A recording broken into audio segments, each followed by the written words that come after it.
back new emails revealing Hunter Biden kept his business partners in the know about 2 scheduled meetings with then Deputy Secretary of State Anthony Blinken. In March of 2015, Hunter Biden emails Blinken requesting a meeting 13 months after joining the board of Bartiromo in Ukraine. Once Blinken confirmed, Hunter forwards the email to his business partner, Devon Archer. Then there was another partner, Eric Schwerin, was CC'd on the email, reminding Hunter of a July 2015 lunch meeting with Blinken. Hunter was frequently emailing with Anthony Blinken and his wife. Blinken also allegedly helped organize a statement from 51 former intelligence officials calling the Hunter Biden laptop Russian disinformation. Texas Congressman Nathaniel Moran joined me earlier to weigh in. Certainly, where there's smoke, usually there's fire, and we've seen a whole lot of smoke here with Anthony Blinken and his connection to the disinformation campaign about the Hunter Biden laptop mess. I think we have to take a look at this and see what the GOP is going to do about it, Kevin, because I think that the investigation is now moving toward Anthony Blinken. Let's not forget all of that money from China that was sent to the Penn Biden Center that we know of because of the House Oversight Committee's investigation. Anthony Blinken was running the Penn Biden Center. So are they all compromised the way we understand Joe Biden to be because of the tens of millions of dollars his family has taken in from China? Look at it this way. Laptop Gate started in the last election. Yeah. It's being resurfaced in this election. It had no impact in the last one. It's hard to say if it'll matter this time. I don't know if it changes anything in terms of how you think about outcomes in this election. Look, it deserves to be looked at because where there's smoke, there's fire. But I have a feeling it's just going to be the same as it's wash and repeat.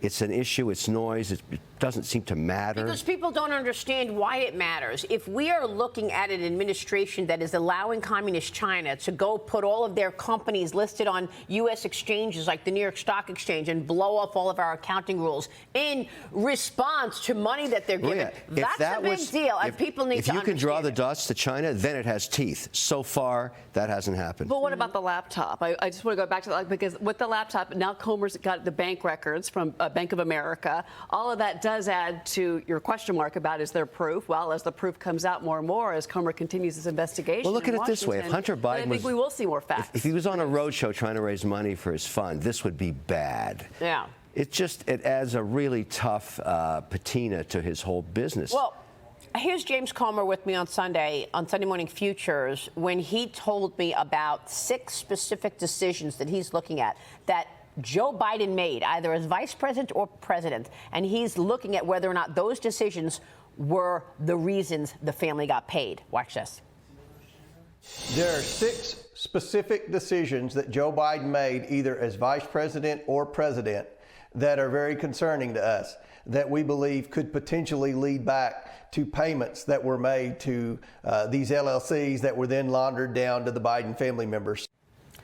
And this is what we know that happened back in 2013. And Kevin, I want to get your take on this because it was then Vice President Biden presiding over the signing of a Memorandum of Understanding, an MOU, back on May 7, 2013. It was between our Public Company Accounting Oversight Board and the Chinese Regulatory Commission to waive U.S. federal auditing requirements for hundreds of Chinese companies listed on U.S. exchanges. Thousands more traded in our markets in violation of federal securities laws. Is this the kind of decision that James Comer would be looking at to say, okay, maybe that's what China was paying for? They wanted their companies on U.S. exchanges, and they did not want to follow our auditing rules. To make that have teeth, to get traction in the courts, to bring a case, you need the other side collaborate. That other side is China. They don't play ball with us. They're going to stay in the dark. They don't have to comply.